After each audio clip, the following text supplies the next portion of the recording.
mental clarity, focus, like everything started changing. Like my relationships, the way I interact with people. I started feeling like I was finding this treasure of health, and I'm in my midlife figuring out all these things that I was never taught in school. I was never taught by a doctor. I wanted to reach more people, and that's how I started using social media.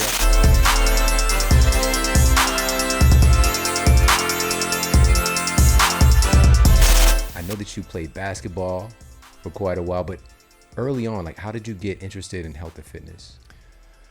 Well, I was always into fitness from a very young age. I played soccer growing up.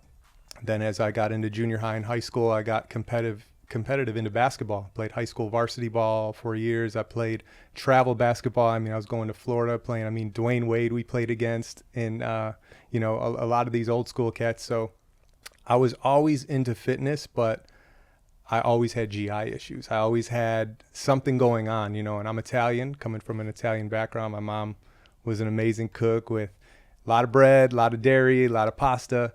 So I never really connected the dots that it was what I was eating, especially being young. I just listened to whatever my mom would say or the doctors would say. And when I was in 8th grade, I had my first colonoscopy.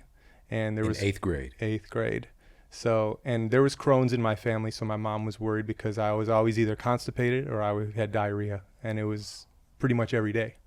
So this is something that I just thought, okay, I was born with, you're just thinking you're born with, and here, this pill's going to help this, So I had another colonoscopy done my sophomore year when the doctor told me that, okay, IBS, you're lactose intolerant. So I had pills for both of those, So whenever I would eat, I would take something before that. I was also, throughout high school, given a hall pass from my doctor, basically, anytime. And it's funny because my junior, senior year, I used to take advantage of it all the time. After lunch, I would be leaving my physics class, and I'd always tell my teacher, I got to go to the bathroom, which a lot of the cases it would be, but I'd always go in my friends' classrooms, and their teachers would always let me in. I'd always be messing around. But yeah, I was always into fitness, but like I said, my health wasn't always the best. And even playing basketball varsity, half times I would always be in the bathroom, in the toilet. And then as I got out of high school, it progressively got worse because here now I'm going to a junior college, eating fast food. I'm not even eating my mom's home cooking anymore. I'm eating McDonald's and Wendy's and all this stuff. So then I turned 21. You start drinking, you start going out partying. Your priorities get, I want to get girls and all this stuff. And I didn't really have a purpose. I was just kind of coasting and just trying to figure out what I wanted to do. And what I found was my mom was, hey, why don't you become a firefighter? I had 2 uncles that were firefighters. So I, got my EMT, tried becoming a firefighter. And in the process, my uncle got me into FedEx. And I started driving a truck. And I just got in this perpetual cycle of 9 to 5. And it was a very fast-paced job, so always on the go. You have all these stops you got to make, and whatever was convenient at the time I was getting. So whether it was Wendy's, Taco Bell, 7-Eleven big gulps with hot dogs, stuff like that. And, my problems just progressively got worse as I was getting older. And so you also had, during this time, you were getting a lot of migraines as well, right? Migraines, I was prescribed migraine medication as well. But the crazy thing is I wouldn't take the medication because it didn't work as well as Excedrin migraine, which I was hooked on, because it has caffeine in it. So I would pop I built up a tolerance to where I was taking 5, sometimes 6 Excedrin migraines a day, even when it was crazy.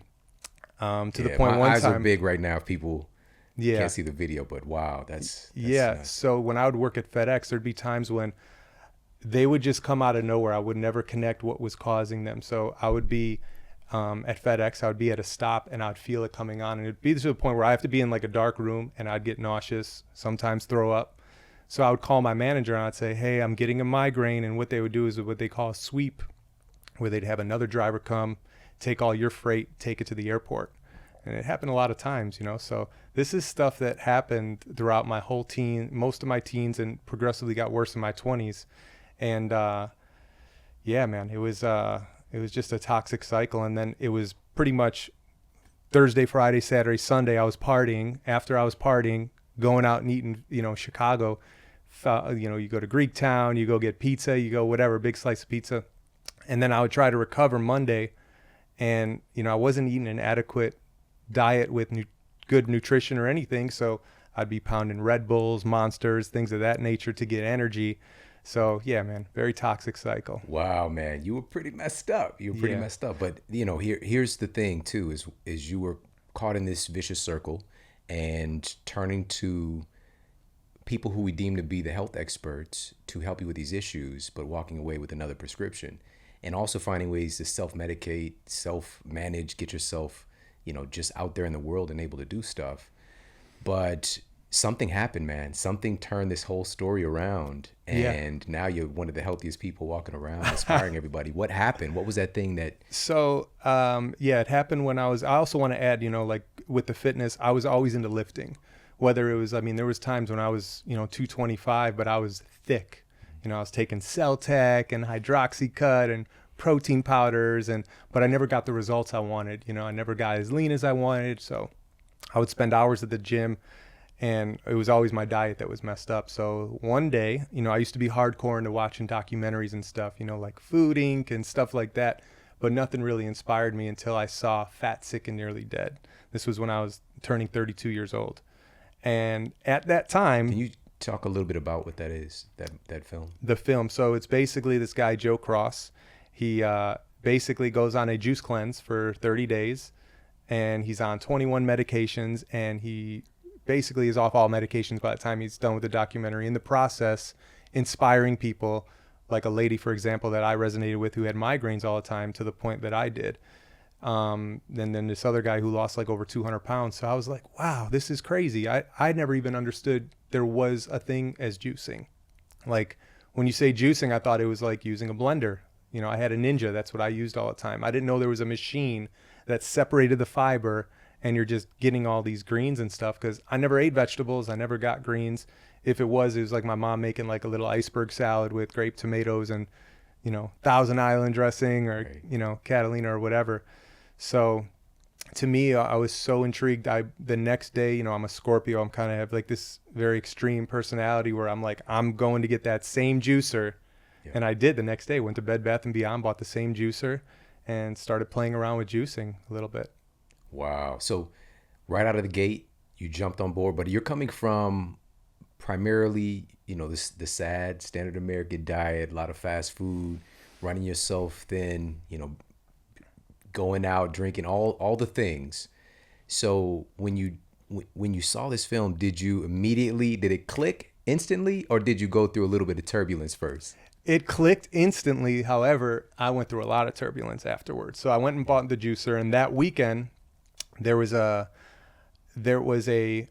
3-day juice cleanse I saw by Dr. Joel Fuhrman. And it was also with Joe Cross, who had the documentary. So I go, I'm doing this. So I went out, bought all the produce, made all the juices, jarred it all. And I'll never forget, like that Monday, my girlfriend at the time was doing it as well, because we both watched it and we were like, to me, it was the most inspiring film even to this day that I saw, because it changed my life. So we started a juice cleanse together, 3-day juice cleanse. Here I'm at FedEx, got all my juices with me, and we're talking throughout the day. Day 1, cool. I'm just drinking nothing but juice. Day 2, I wake up, getting ready to go to work, and I have a migraine. And I'm like, oh man, here comes the headache. I don't know if I'm supposed to be doing this. I don't know if all these thoughts are coming in my head. This isn't normal. I shouldn't be just drinking juice. I need to eat. So I'm at my lunch break at work, and I didn't take no pills, nothing. I just had like this little bit of a headache, and I'm driving and I'm looking at my juice and I'm like, I can't do this, man. So I go to the gas station, buy a little Excedrin migraine packet, pop 2 Excedrin migraines, go to Culver's, which is across the street. I don't know if you're familiar with Culver's in the Midwest. It's cheeseburgers, cheese curds, French fries, all this stuff. So I just went there and I just slammed all this fast food on day 2. So I stopped the juice cleanse, and my girl calls me at the time. She's like, how you feeling on it? And I'm like, I just had a cheeseburger and I don't think I can do this. I don't think it's for me. So what happened was I kind of went away from it a little bit after that, because I felt it was too much, maybe because I just jumped right into a 3-day juice cleanse. And what I had that aha moment when I looked at pictures of myself, like the one that I shared with you of my transformation. And that was on Christmas when I was 31 years old. And I was just unhappy with the way I looked. I'm like, man, look at me. I don't look happy. I'm not happy. I don't feel good. And here I'm in my 30s. And if I don't change something or make a change, I'm eventually just going to be sucked into this revolving door of pharmaceutical drugs and depending on pills. So that New Year's, I made a drastic change. I go, you know what? I'm going to do a juice cleanse, the 3-day juice cleanse. And afterwards, I'm just going to incorporate a juice every day. Not going to go crazy, not going to change my diet. I'm just going to incorporate 32 ounces of juice. And what 32 ounces is, for people that don't really understand it, it's basically 32, or it's between 12 and 15 servings of raw vegetables. So it's just a great way to... The micronutrient density. Exactly. Yeah. So, and that's how it all started right there. That New Year's set it off. Yeah. You know what? You just said something so remarkable. I don't even know if you realize this or if people listening, you added something in. You didn't try to fight to get yourself to stop doing a thing or pulling things away. And being in this field for 20 years, running a clinical practice, helping so many people, what I found to be the most successful tenet is helping folks to add things in versus taking things away. Because I think it's a premise of human psychology that we don't like having stuff taken away from us that we enjoy. Exactly. You know, and we tend to fight for the things that, even if they're hurting us, that we enjoy or that we're comfortable with. And so the beauty was you started to add in this practice and it started to just kind of naturally crowd out things that didn't resonate with you. Exactly. That's what happened. I mean, I didn't change my diet at all. Well, what happened was, because I was still even partying on weekends, you know, and even going into that year, I was still going out Friday, Saturday. And then what started happening was, all right, here, I'm spending all this money on this organic produce, spending all this time making the juices. What if I stop partying on the weekends? What if I take out alcohol, something I haven't done since I was 21? So that's when things started changing. I stopped partying. I started cheating on the weekends only, you know? So, but it's funny because even when I was incorporating the juices throughout the week, I would still go to 7-Eleven and think I was eating healthier because I wasn't eating fast food. I would go get like Cheez-Its and a beef jerky and like string cheese. And I was like, okay, I'm getting a little protein here. I'm doing this and I'm drinking my juice. I'm good. So the crazy thing is over time, I started, like my taste buds started adapting to the juices and I started craving more of that type of food. And like you said, crowding out the stuff that I was used to eating all the time. Yeah. You know, there's this phenomenon. We talk about the palate changing, you know, your taste buds changing. But recently, it's just within the last couple of years, some really cool science has come out showing how, in fact, the proteins that we produce, like our saliva is so remarkable. Like you can learn so much about somebody just from their saliva, for example, wow. You know, like Maury Povich. You're not the father, like all this, you can learn a lot from saliva, but it's encoded with your DNA, your RNA, your digestive enzymes, you know, being able to basically encode that food. And so as you do change and shift the foods that you're eating, what your body produces in response to food changes too. So, you know, it's a real phenomenon. And because we haven't hung out as much, you know, we stay connected on social media quite a bit, but you didn't know that for many years I spent some time, and this is the reason, so I'm just going to put this out there for everybody.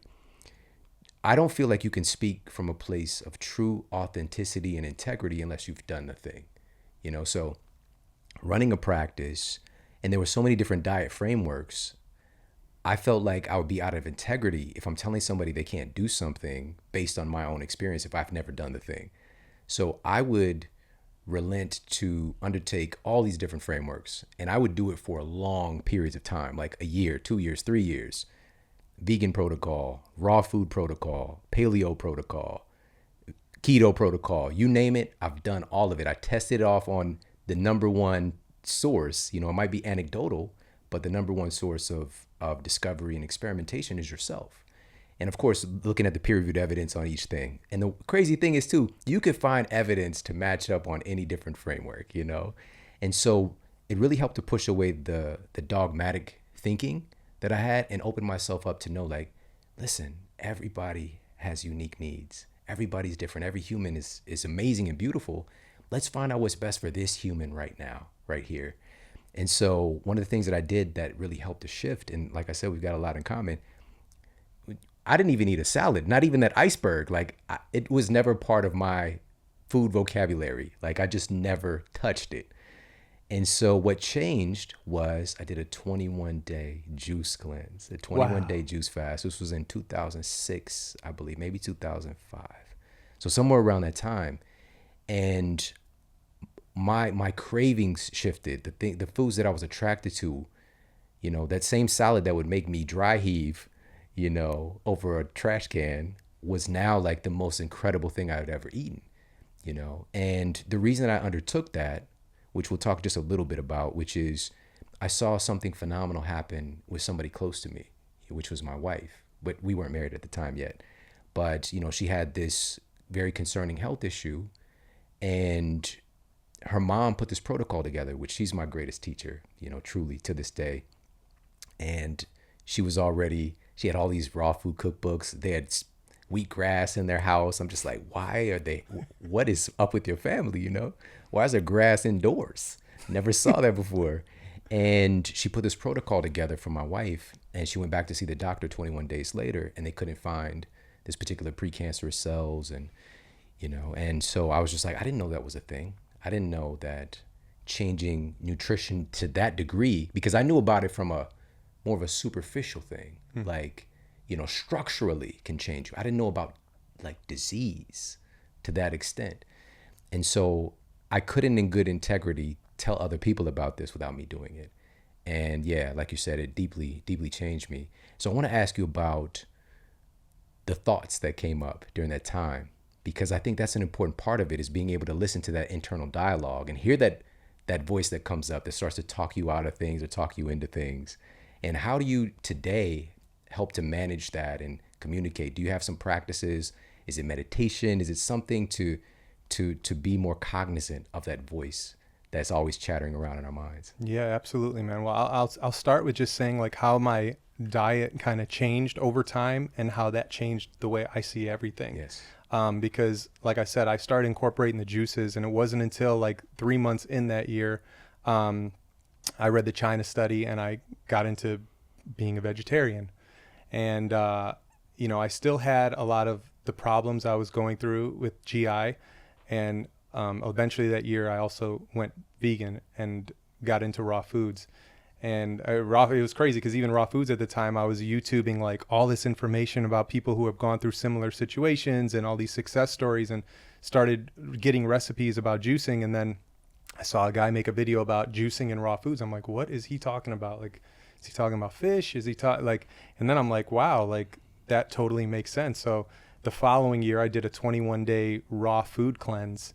And at the time, I was 33 years old, and I had felt the best I had ever felt in my life just off that. Mental clarity, focus, like everything started changing, like my relationships, the way I interact with people. I remember my last year at FedEx, I was dry. Every lunch break I would go to, there was this little lake on my route, and I would just naturally go there. I'd have half a watermelon with a spoon. I'd have a green juice, and I'd just go sit out there, take my shoes and socks off, ground my feet, take my shirt off, and naturally, like without even knowing the benefits of, like, for example, grounding, like my body just started wanting to do this stuff, everything kind of started slowing down, and I started seeing things differently. And I started getting into meditation. I literally did a 180. A lot of my relationships changed. Like I said, my interactions, I started realizing, man, I started creating content on social media, and I started realizing, man, like I'm working a 9 to 5, using all my creative hours in the day, busting my butt, meeting all these different deadlines, when I'm not really fulfilling what I feel like my purpose is. I started feeling like I was finding this, like, treasure of health, and I'm in my midlife figuring out all these things that I was never taught in school. I was never taught by a doctor, and I wanted to like reach more people. And that's how I started using social media. And that's when I started realizing, man, what if I started putting more hours into this, and reaching more people? So while I was at FedEx working a 9 to 5, it was crazy. I started creating content on social media. So I would make videos, I would, make posts, just sharing recipes, sharing my story, sharing my journey. And I eventually said, I don't want to drive a truck no more. I'm done. So I went online and I got my health coaching certificate. I started selling juices out of my house. I just started aligning with things that I wanted to do to help people and spread my message. And it just naturally started like turning my passion into a paycheck. I started making videos online and companies reaching out, and I'm like, wow, I can make more making a video that takes me like a few hours to make than working 5 days a week, So that's when everything started changing. And I remember my mom telling me like, you're crazy. Don't leave this job. You have a 401k, you have a pension. I'm like, just trust me, Mom. I'm laser focused right now. I know it's going to be good. And yeah, man, everything just started changing in that way. And I'll never forget, like, I hated public speaking, hated talking in front of people, and even school. Could never get in front of the class, speech class, hated it. And how I started knowing I started falling into my mission was I started meeting people, professional athletes, celebrities. The founder of the school that I got certified in reached out to me, asked me to come speak at his school. And that ties back into the public speaking. I remember going down there, and his name was Josh Rosenthal, the founder of Integrative Nutrition. And I go down to the school and he's like, yeah, bring your dog. We'd love to have you. You're going to speak. Deepak Chopra is going to speak. And I'm like, oh, cool. You got some pretty big guys here. Find out 2 days before I'm speaking, while I'm there, there's 3,000 people. So I'm like, oh my God, I'm not doing this. No way. I was creeping out, So I told the people that were working with me, I'm like, I don't know if I could do this. I go, I've never spoken in front of more than like 50 people. Like in Chicago, I was doing like little events. And I'm like, I don't know if I could do this. I might get stage fright. I might pass out. I might throw up. And they're like, it's fine. Just share your story. It's not about you. It's about sharing your story to help others. Think of it that way.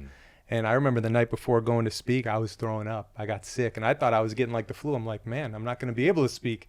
But what I felt was, I think I was purging all that fear, because the next day I went on stage and I rocked it. And ever since then, I've been like addicted to just sharing my story and just trying to help others, get healthier and find their path and mission. Yeah, that's kind of a sign when it's you and Deepak coming out the gate, like that's pretty amazing, man. Well, it's crazy because not only that, I started realizing through social media, like when I was a kid, Maya, the singer, right? Used to be obsessed with Maya. I had pictures of her in my locker, everything, went and saw her live. And then we connected on social media, and she actually made a video with me. Cool. And then I started helping Tia Mari, from Tia and Tamara, and Calvin Harris. I'm communicating with all these people. I'm like, all right, I'm definitely on my mission. I got to just keep going harder with what I'm doing. Yeah, something's going on. Everything started aligning. That's beautiful, man. So you're listening to, the messages, because of course we've got our internal template, but I believe the world starts to correspond to that song, to that intention. And this brings me back to you listening to that intention. So as you're getting healthier, you're able to see these things more clearly, probably some opportunities that were there already, and also clarity of thought. So being able to like hear that voice in your head and deciding like, is this true? Is this not true? And deciding the way basically that you want to think. Yeah. I mean, I felt like I never had that voice. I never had that, like, if you want to call it self-love. I was always like more or less self-sabotaging myself. So I never had that inner voice. And of course, through the fasting and the raw foods and the juicing, I felt like my intuition grew very strong, and and just knowing what I need to be doing and what my mission is. And also even the way I would process things and process information, right? Like, especially with what's going on in the world right now, I just feel like intuitively you just know, especially with having all the experiences you've had with doctors per se, or just all your journey altogether, like coming full circle, you just kind of know, you just get that instinct, that gut instinct, like people say that gut instinct. What is that? Intuition, right? And if your gut's dysbiotic, you're not going to have that intuition. Right. Oh, so, man, speak it, man. That's powerful. Me being so kind of science minded, I found a great definition of intuition, which is advanced pattern recognition. And so you just mentioned like going through certain things, but are you paying attention to them and gaining that knowledge, accessing that knowledge, catching the pattern? And so you got that piece, but then there's also the thing that we talked about this before the show, the thing that we can't explain. And the amount of times that everybody listening has had these things, these synchronicities, these, gut feelings about certain things. And we tend to brush that under the table because they're not necessarily easily replicated. We can't put words to them. But the crazy thing is now we've got incredible scientists and entire institutes, if people want to check out Heart Math Institute, for example, that are analyzing these deeper cognitive and really emotion-based expressions that we have as humans that actually transmit and kind of create substance. Even every thought is a physical occurrence as well, and it has an impact on the world around us. That tube torus, that electromagnetic field from the human heart, it has a field that expands beyond our bodies. And so we have management tools now today where we can actually see it and measure it. It's pretty cool stuff. But these are things that our ancestors have been telling us for a long time. And I really feel that it's still not our domain to try to describe it. It's our domain to acknowledge that it exists, at least give it that credibility. And from there, I think it's one of the most human things. Every other animal in the animal kingdom, we kind of acknowledge their instincts and intuition, right? But for us, it's just like, get out of here with that reading rainbow, LeVar Burton stuff. Get out of here with that. And for us, especially at times like this, I think it's most important for us to listen to our own hearts, our own internal guidance system, and just to honor that. But I think that especially with the world of effects around us, it can kind of start to press down on you and make you ignore that voice. And how often do we ignore that voice that's telling us do this or don't do that? And we end up finding ourselves in a compromising situation. But the beautiful part is that it's still present, And so I want to ask you about, because you actually, another thing about you that I can already tell off the bat is that you're a very giving human being, service minded. You came here today and you came bearing gifts. If people are watching on the YouTube channel, you made me a fresh juice right here that I have sitting here on the table. This morning. Can you talk about what you put together for this juice? So I went to the farmer's market, Mar Vista, on Sunday. And this morning I pressed through my Green Star, which to me is the best cold pressed juicer out there. Celery, romaine, ginger, turmeric, lemon, and pinch of pineapple, and some fresh spirulina as well. Ooh. Yeah. But you'll feel the ginger and the turmeric. It's not too hot, but it's enough to that spice awaken the senses. So why go with the ginger? Why go with the turmeric? Well, those are both two of the most powerful anti-inflammatories we know. Yeah. Right. For how many years have we been? Well, actually, it's funny. I never even knew what ginger was. Like I said, I didn't know what a juicer was. I thought it was a person. Isn't that what a character on what is it? The Gilligan's Island or something like that. Or Casino, the movie Casino. Being Italian, I could relate. Ginger, Sharon Stone.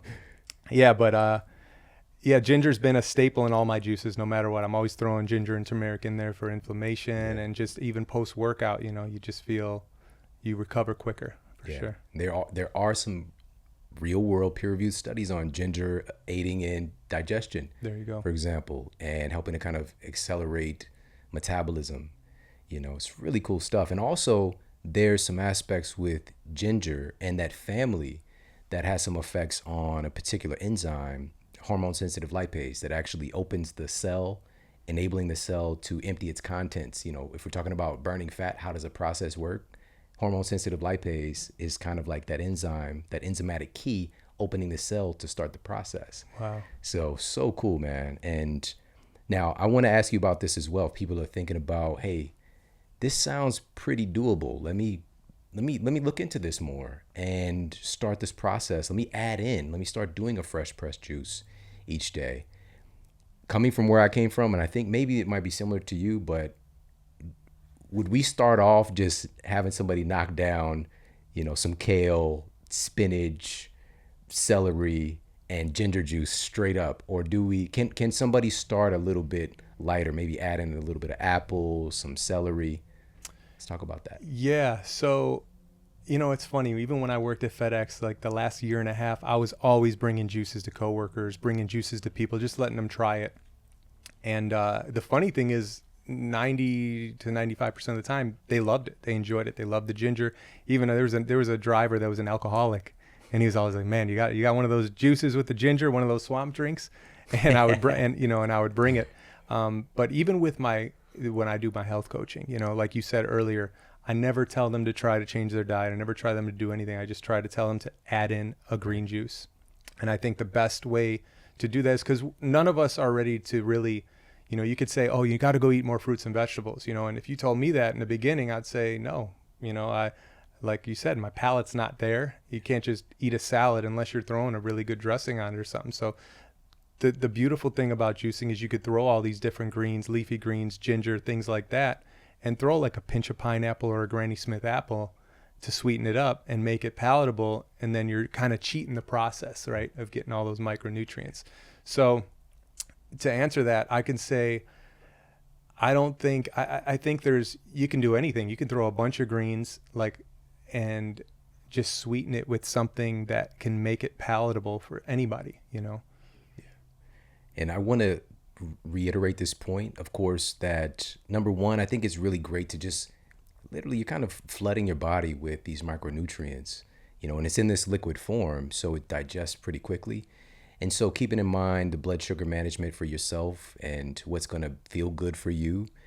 And, you know, that's going to differ from person to person. I've always loved this strategy of adding in some protein with the juice, like spirulina, for example, you know, bringing in some amino acids, which funny enough, you brought me a juice with spirulina. I don't know if you do that for everybody, but, you know, that's more my vibe, you know. And same thing, you know, chlorella, E3 Live as well. Have you dabbled in those things? Absolutely. So spirulina from the beginning's always been one of my staples. I mean, I've done the Hawaiian Pacifica brand. I've worked with so many different companies, and recently I met a guy who he makes his own spirulina in San Diego, and he harvests his own and he gives it to me, and it's only good for like 8 days, so I get it weekly. And it's amazing. So the biggest thing on my diet too that I feel that people get away from is incorporating sea vegetables. I think sea vegetables are very important. Things like sea moss and dulse and like you said, spirulina, chlorella, things of that nature. And I always just try to supercharge my juices with things like that for sure. Chlorella and spirulina though are like staples for me for sure. They've been for like the last 8 years. Perfect. Highest protein dense foods ever discovered. Yeah. It's pretty cool. It's made up of like, I think they say 70% protein by weight. Yeah. Spirulina. Yeah. Spirulina is, and chlorella is somewhere around 50, upwards of 60. And then you've got, you know, AFA, blue-green algae as well. It's kind of right in the middle. There's so many things. And again, these things have been used for thousands of years. Certain cultures have really subsisted on some of these things. Like, you know, I believe it's the Aztecs, it might be the Mayans, but who utilize spirulina as like a primary protein source, you know, and also this spans the globe. Even in Chad, for example, spirulina is a primary food source for many centuries. So really cool. So you brought me this. You also brought, and my team was like, what is that? It looks like a dinosaur egg. And you brought me this incredible avocado as well. Yes. Yeah. So I get tropical fruit. I get all my fruit from like the best sources in the U.S. So Miami fruit. There's actually a place here in L.A. called Sassoon Produce in East Hollywood, and they get amazing guanabana and cherimoya and all these different tropical things you can't get in grocery stores. So I always make sure I got the best stuff, given this is the way I live my lifestyle. It's part of the reason I came to California. Incredible, man. Incredible. And so there's like 1,000 different varieties of just avocados alone. You know, I'm probably undershooting it actually. So when we think that there's not much variety, like it's just because of the grocery store consciousness. Exactly. Right. And you just mentioned cherimoya, for example. There's so many different things I'm sure that you've juiced. What's some of the like weirdest stuff that you've juiced? Well, most of my juices, I like eating my fruit, blending my fruit, and predominantly juicing greens. And, you know, if I sweeten it, it's like I said, with an apple or pineapple. So the funkiest things I've ever juiced in bulk that made me throw up actually was arugula and mustard greens. Didn't realize how powerful they were. So it was super powerful when I threw a whole bunch of them in there. It just sounds like a bad idea. As soon as you said the words, I'm like, I don't know if you should do that. Yeah. My whole journey's been trial and error. I never really, you know, there was never really no recipe book I went off of. You know, I kind of just molded my own recipes from what I liked and just trying things, you know, trial and error. And I'll never forget mustard greens because I'm the type of person that, you know, I brought that juice specifically to work. And it's like, I got to drink it. I'm not going to waste it. And I ended up drinking it. And sure enough, a few seconds later, came right back up. It was a little too much. Mustard gas, bro. Yeah, exactly. Wow. Yeah, man. I've juiced a ton of different things. But so when I got into it, you mentioned Green Star Juicer being your favorite. So I got right on to what my mother-in-law had, Jack LaLanne Juicer, and Jack was an OG guy. I think at the time when he started becoming like the face of juicing, he was probably in his 60s and doing these incredible feats of strength and endurance. And like, I think for his 70th birthday, he like swam from Alcatraz and like pulled like 70 rowboats or something crazy. There's like photos of him doing this stuff. And he was doing fitness videos in back in when TV was black and white. Yeah. And so Jack LaLanne was one of those guys. So we had the Jack LaLanne juicer, and I would juice, of course, the standard stuff, sneaking the greens in there until my palate kind of evolved. But then I've juiced things like burdock root, Yeah. Same. kind of metallic. I know that dandelion greens as well. That was something that was a little bit abnormal because at the time you couldn't find that in grocery store. But then I came across some data on dandelion greens. I was just like, this is crazy. I got dandelion growing in my backyard, And then I saw some data on, some of the compounds in there really dense for supporting the liver and things like that. So I'm assuming, of course, dandelion is another one. Of course. Yeah, I have a juicing book online, and that's one, like you just said, liver juice with beets and dandelions and carrots, ginger, lemon. Yeah, dandelions are one of my favorite greens to juice, actually. It's funny because in the beginning I wasn't a fan, but over time you just grow to enjoy these things. And it's gotten to the point with me where I don't really even care about the taste anymore. It's just more about the benefits, especially as you age, you just want all those good benefits coming in. What do you think about the phenomenon that's taking place recently? Because when you were doing this, it was still a little bit of a fringe thing. I know when I was doing it, no one else was doing it in my circle. Like I started juicing. I lived in Ferguson, Missouri. I can't tell you another person that I knew in my city that was doing the things I was doing. But now, like, it's hard to go anywhere, especially in LA, man. Like, we were doing this. You were in Chicago. I was in St. Louis. Like, it was very abnormal. But here in LA, it's kind of difficult to go a few blocks without seeing, a juice bar, or especially seeing fresh made juices at the grocery store, semi-fresh made juices. Yeah. So what do you think about this evolution? Well, to me, it's like a double-edged sword. I mean, because coming from Chicago, like you said, I was one of the only ones in the suburbs that I knew that was doing it or that was selling them out of my house. I didn't know anybody. And just like myself, nobody understood what juicing was. Everybody's just accustomed to smoothies and stuff. So moving out here and over the years of helping people and coaching people and being such a big juicing enthusiast, I realized, I'm not the biggest fan of these juice bars and a lot of the little juices they sell, like you said, at Whole Foods, because number one, when you make the juices and you know what goes into it, you know that when you look at the back of it and it's saying expires in 30 days, how fresh is that? What it's preserved with, So that, number one. And then also when whenever I'm trying to, coach people with this, I find that people that get into juicing and then say it doesn't work are the people that are working like a 9 to 5, and then they want to do something healthier throughout the week. So on their break, they just go to a juice bar, grab a juice, and they're like, it was too expensive. I had 12 ounces. It really didn't do anything for me. So to me, it's like you have to do it and kind of do it like you're drinking a coffee every day. Turn that coffee into a green juice every day. Turn the 12 ounces into 24, 32 ounces, and just adopt this lifestyle just for about 21 days and just see what changes. See if your palate does start changing, or if you do start feeling more mental clarity, more energy, and you could replace that coffee with a green juice. So I want to ask you about this incredible movement. Like, this has become your last name. People don't even know you as Jonny. You're Jonny Juicer.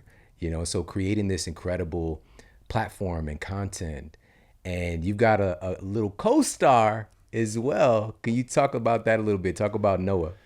Yeah, so it was funny. So my whole intention of creating a platform was just showing that, wow, like I've never been taught this information before, and this is something that people need to know because people are suffering. I see it within my friends' circles and within my family, Coming from an Italian background, most of my family's overweight, sick, on pharmaceutical drugs, and they only know this conventional Western way of treating symptoms with pills and not really getting under the root cause of what's going on. So when I started seeing the changes in myself. And I didn't even mention my mom's story because I actually inspired her, because simultaneously when I was dropping this weight and taking up myself off the stuff I was taking and changing my life, she had gotten a heart attack. And she was so inspired by how I changed my life and just seeing how I was just this party animal to turning into somebody of service that wanted to help people get better, that she was open to it, you know. And she went to the Mayo Clinic where they wanted to cut her open. She was on 7 medications, and I got her on juicing for a month. I'm like, Mom, why don't you just do this? This is what I did. Try for a month incorporating a juice every day. And like you said, Jack LaLanne, she had a Jack LaLanne juicer. Personally, I hated it because she was like, it's hard to clean. It's too long to juice. So I actually gave her my juicer, because then I evolved into getting the Green Star. So every day, actually in the beginning, I was making the juices for her and delivering them for her. But long story short, she started juicing every day, and she kept going past that month because she dropped like 10 pounds, started feeling better, didn't really change her diet. But eventually did change her diet, went plant-based, and in a year and a couple months time, got off all of her medication. And the craziest thing is I used to go to the doctor with her and tell the doctor, like, yeah, I'm giving her green juices, I'm giving her reishi and chaga mushrooms, I'm giving her spirulina. And they didn't understand this stuff. They didn't know the stuff I was giving her. So it used to frustrate me, and it used to like ignite this fire even bigger, that like, hey, like something needs to be said about what's going on right now. Because here now my mom just reversed heart disease, which is the #1 killer in America, right? Every time she was going for checkups, basically her everything was clear up. They were taking her off another pill and another pill. So my initial message was getting this out there, because people didn't have this information, getting recipes and just sharing my story to inspire people, you know. And what I realized was I was reaching a lot of people at the time. Like, the algorithm was awesome, where you can meet and connect through hashtags with all these people. And I started building a platform just off that alone. And when I went vegan, you know, I went vegan obviously more so for the ethical reasons. And I saw a film called Earthlings, and they did a whole little segment on puppy mills and stuff. And I'm like, wow, I got to go adopt a dog. I think I'm in a place in my life where I want to adopt a dog. And sure enough, I'm in Chicago, go to a shelter, and I see this little Yorkie. Fell in love. I'm like, that's him. And they brought him to the house, made sure it was a safe place, and adopted him. And interestingly enough, I had him on a raw meat diet at the time. My mentor, Karen, was getting fresh bison for her dog, so I was feeding it to Noah. But whenever I would juice, he'd be going crazy. He'd be jumping on my leg, barking, going crazy. So I'd give him like a carrot. He'd eat the whole carrot. I'd give him a piece of kale. He'd eat the whole leaf of kale. Cuke, same thing. Every vegetable I gave him, he would glom. So I'm like, wow, I wonder if there's something to this. So I started looking into plant-based for dogs and meeting people online that were, you know, feeding their dog plant-based and stuff. So I started feeding him like a predominantly plant-based diet. Actually have a whole recipe book on it. Started working with my vet, and they were totally cool with it, doing blood work and stuff. So that's when I started saying, let me throw him in a video, you know. And I'll never forget the first video I ever made. I made a watermelon video where I had a giant one and a small one, and I cut it open. And the video was like 15 seconds long when Instagram had 15 seconds, right? And I cut it open, put a spoon in it, cut open this little one, and made little watermelon balls. And I whistled, and Noah came in the room and started eating the watermelon. And that video pretty much like went viral, my first like Instagram viral video. And I thought, wow, like I could use Noah to, you know, on my platform, I could use him as a tool to plant seeds, you know, show that, hey, this guy, the dog's doing it, and teaching about juicing and stuff. And it's funny, I started making videos on my phone, and it eventually evolved into a business where, you know, Noah's always been somebody who I'm helping. You just use a little humor and throw in the juicer, throw in some fruit. He's going to get this tool and that tool and eating this kale. And sure enough, like I get messages even today where, hey, I started following you because of your dog, but I just bought a juicer last year, or I just did my first juice cleanse, or I just went plant-based. So that's how that all started to evolve. I love this so much. I love the way that you shoot from his perspective. You know, because I'm thinking about it, like I could see it, and it's so freaking good, man. Like I literally just went on a journey and just watching the videos with Noah, and it's just so good, man. And this is a thing about you as well. Clearly, you just pick up that energy of love, of inspiration, of compassion. And so these being tenets, you know, and infusing those things into your work. And now more than ever, you know, especially at a time like this, those are still the same tenets. And you were one of the first people early on, and this was literally March 2020. You did a little cute video with Noah, and he had his little surgical mask on, his little doggy face, and he had a little thing on the floor saying, "Stay 6 feet away." And of course, he had a stockpile of toilet paper as well in the video. And I think even at that time, again, this was March 2020, you had a healthy bit of skepticism about just kind of what we were tuning into, what we were leaning into, and some things that kind of seemed a little bit fringe, lacking evidence and efficacy, but everybody was kind of doing it. And so, of course, if people are watching the video, they'll get to see that video. We'll put it up for everybody. But that was one moment. And it was still kind of like, hey, guys, like, let's not forget about what's most important here. Was that the reason, that driving force for you to even all the way, literally at the beginning of this thing, to create something like that? Yeah, it's always been my message, is just helping people take their power back and stop externalizing it, you know, knowing that just with everything I went through and going down the rabbit hole of, you know, big pharma and just things of that nature, and knowing like you can heal, like have faith, like shut the TV, like let's get back to the basics, right? Of and also just incorporating, like you said with Noah, is humor. People I felt like were very scared during that time. There were even people that see through what's going on, or however they view what's going on.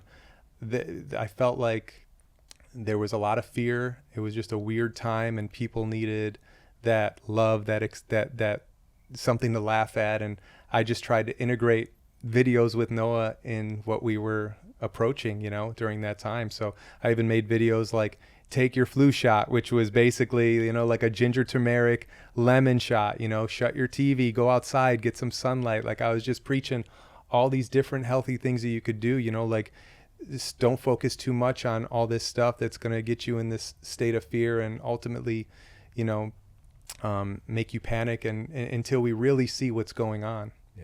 Yeah. You had another video where you came in and Noah's just like hooked on the news, like tuning into the news, and you go to like turn it off and he barks at you, you know, and just fully immersed in that fear-based mindset. And, you know, one of the things that you've also been speaking up about and standing up about is basically it's an erosion of logic, really. So simply asking the question, if we're going to shut down businesses, if we're going to shut down schools, what are the side effects that it might have on mental health issues, on rates of unemployment, on rates of suicide? And one of the crazy things that's overlooked is, you know, we have this epic occurrence of unemployment that has taken place, and we tend to look at it as a superficial thing, even though that's concerning in of itself if we're looking at rates of poverty, of mental health distress, of suicide. But one of the recent studies I talked about even on the show, and it was from researchers at Duke University, they uncovered that when folks are unemployed, there's about a 35% greater incidence of having a heart attack. And then you look at the data. For me, again, I was sharing this at the very beginning, like, okay, this thing exists. And then sure enough, once the numbers come out and you see the causes of death in the country, 2020, heart disease, again, reigning supreme, that on average it was about 630,000 deaths from heart disease. But in 2020, there was almost 700,000. It took a mighty jump. And again, like I know where it comes from, you know? So you having the audacity to kind of speak out about these things, to just say, hey, if this thing is happening, if we're closing down, you know, mom and pop restaurants, farm to table places and gyms, and we're keeping open McDonald's and a liquor store, maybe there's a conflict of interest. Yeah, well, that's what I just said in my last post. I go, help me make sense of it. We're eventually moving towards where you need to have a vaccine passport in order to eat in a McDonald's, you know? So to me, that didn't make sense. And there was all these, in the beginning, like, for example, my girlfriend has a restaurant in San Diego, and we were both kind of skeptic in the beginning. You know, we were kind of like, all right, we're kind of waiting and seeing what's going on, even though we kind of figured we knew what was going on the more it went on. And they did the whole, you could eat outside your restaurant, just make sure your, you know, tables are 6 feet apart. And then they said, now you gotta take everything back in, you know. And she invested all this money on an outdoor dining, said, I'm not doing that. Here it doesn't make sense. There's all these inconsistencies. You can fly in a plane elbow to elbow and eat next to a total stranger where you're all sharing the same air, but you can't be 6 feet apart outside. And like you said, McDonald's, liquor stores, and even if you do look, see, a lot of people that aren't seeing what's going on right now are just looking at, headlines on the news or in the newspaper. They're not actually looking at data that's being suppressed from the mainstream media. And like you said, I think the obesity rate in America went up like 40% over the last year. And we're seeing like a lot of the deaths are coming from obese comorbidities. I believe one of the studies was like, I want to say 90% of deaths are coming from people with 4 or more comorbidities, so why isn't health really being addressed? When especially when you come from a place I did, maybe I wouldn't have been able to see it, right, had this been 9 years ago, but having gone through everything I did with all my GI issues and even having the flu every year, allergies, things that have been pretty much non-existent for me the last 8 years, I kind of saw through it. And then when you look deeper into it, it's like, all right, there has to be something more because we're clearly not addressing health. Yeah. If anything, I always say you can't inject health. Why don't we start teaching people how to get healthy instead of closing hiking trails and the beaches?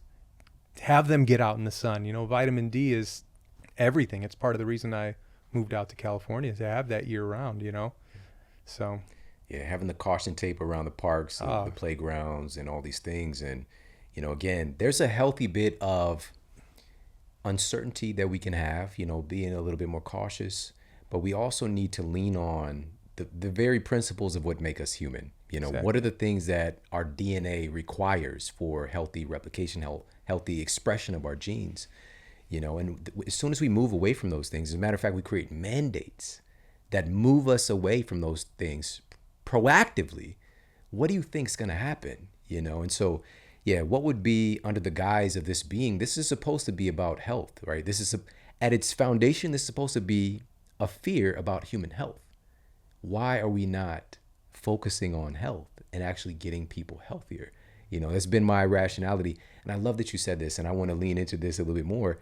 Had you not had the story that you have and you just continue hanging out in that truck, pulling over, getting your truck unloaded and sit in the back of that truck or laying down in the back of that black, dark truck to help you deal with that migraine, and that continue to be your story, maybe you wouldn't have seen what's happening or the lack thereof focus on health, because we were, at the time, myself included, we were outsourcing our health to other people outside of us, even though they weren't actually helping us, right? That's the break in our logic.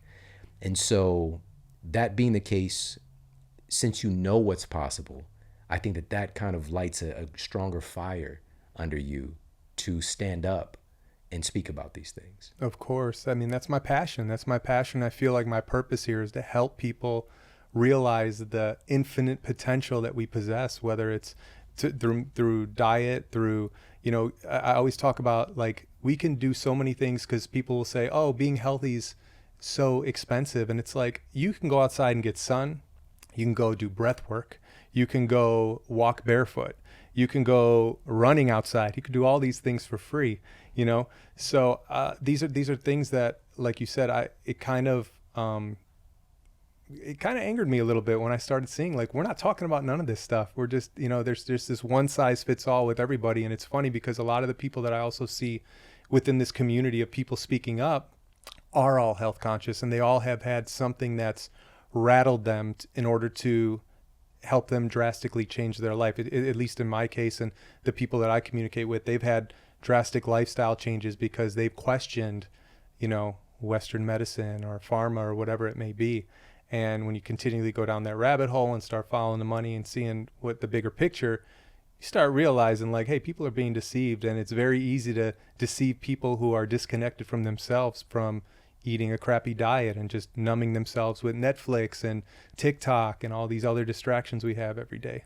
Yeah, you just said it. I really think it's a perfect like chemical soup, mm-hmm. and also mind candy as well. That's kind of created the conditions where humans are ripe for this, to be very complicit, to be in a state where this is supposed to be at its core a health issue, but to completely neglect health. Anything about it is not getting talked about in the mainstream media. But this is another powerful thing about this time right now, is that it's counteracted so mightily with people being able to share their voice in such a big way that's never existed before. So I think it's a perfect opportunity, because I think we've been asleep at the wheel a little bit. Even when we transform our own health, in us allowing things to continue has how they've been going, where our family members, for example, are suffering, where our communities, where our children are suffering. We continue to see these skyrocketing rates of obesity and what is supposed to be adult onset diabetes happening in children, and heart disease happening in children, and autoimmune issues, and the list goes on. And we're just standing by letting that shit happen.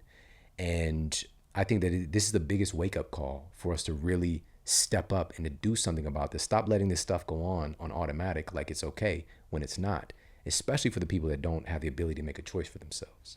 Yeah, exactly.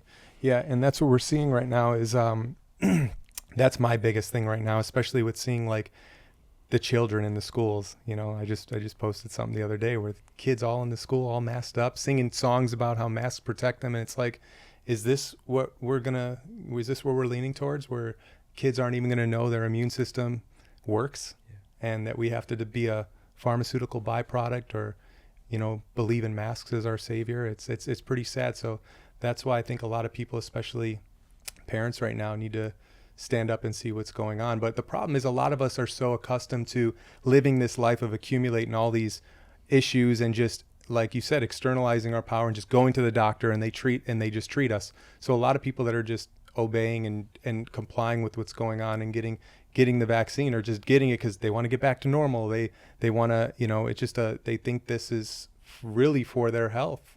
But the people that have been through it see through it, Yeah. And we'll put that video for everybody to check out.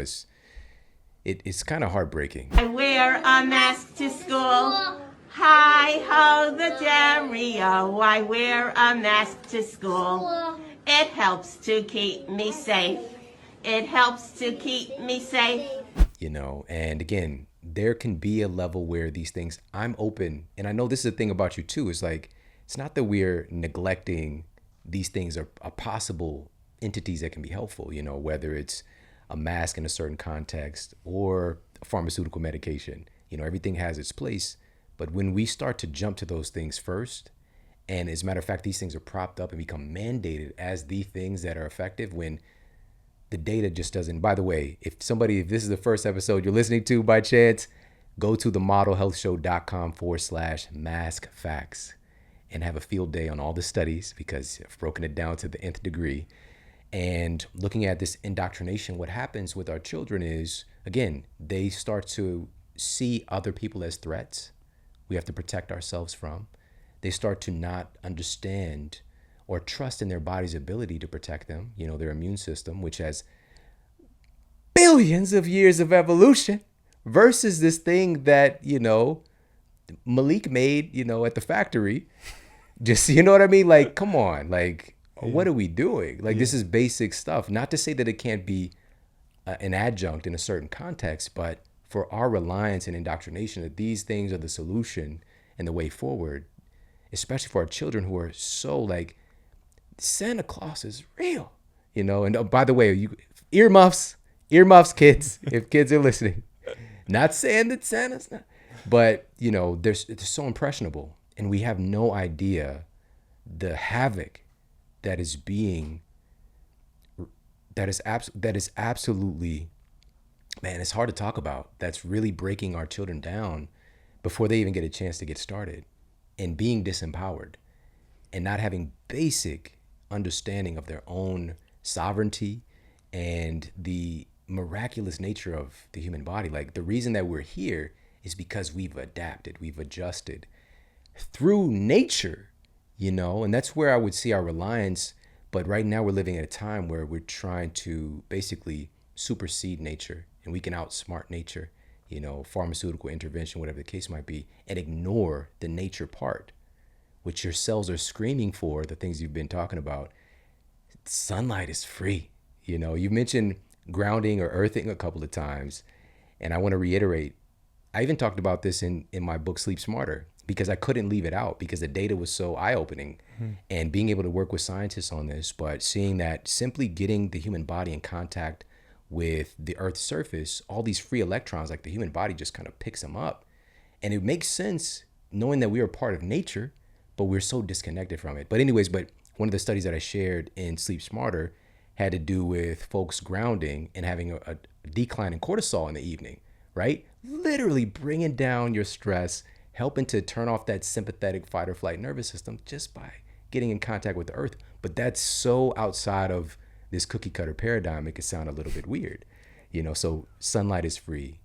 Even when I lived in Ferguson, I had grass. There was still grass around, and so this doesn't have to be expensive. And I would love if you could talk about this a little bit more. What are some other strategies? Like if folks are wanting to incorporate, getting in that juice every day and knowing that it can be a pricey thing to undertake, especially if you're buying pre-made juices, that can be an incredible expense. But what can people do to be a little bit more cost effective, to implement this new strategy, and just anything else that can be with a barrier to entry is like, well, you got to pay to play. Yeah. For juicing as an example, a lot of people just jump to the conclusion and they make the excuse like, oh, juicing's expensive or this is too expensive. But in reality, it's really not. I mean, you could buy cucumbers, for example. You can buy 99-cent organic cucumbers. You could buy a 5-pound bag of carrots. You could start with simply carrot juice, right? You could do that daily. But ultimately, you'll start seeing and you'll start reaping the benefits and realizing, wow, this is important and I need to keep doing this. And like you said, the free things that you can do that I always talk to my clients with, and things that in my day I have to do. Like I can't do my tasks. Like I get up early and I do this every day. I make sure I go out and get at least 30 minutes of sunlight. I go to the gym. I meditate. I drink my juice. I do all these things that help me to be who I am in order to create the content I need to create. Otherwise, I'm not myself, if I don't do that.